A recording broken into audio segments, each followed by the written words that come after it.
ito ay rated SPG. Striktong patnubay at gabay ng magulang ang kailangan. Maaaring may masiselang tema, lengguwahe, karahasan, sexual, horror o droga na hindi angkop sa mga...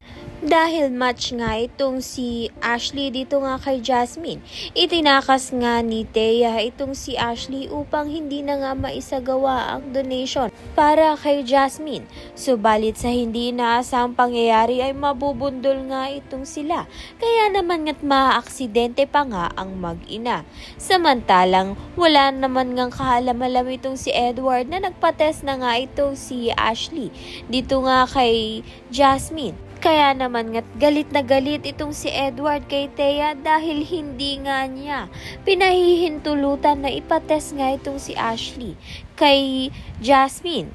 Sa kabilang banda naman nga wala na ngang magagawa itong si Thea dahil nga ito na nga ang kabayaran nga niya sa mga kasalanan nga niya sa pamilya ng mga Torrecampo, lalong-lalo na nga dito kay March. Subalit, nasa matinding aksidente nga itong si Ashley. Kaya naman nga't yan at iba pa ang dapat nating pakaabangan. Maraming salamat sa iyong panonood.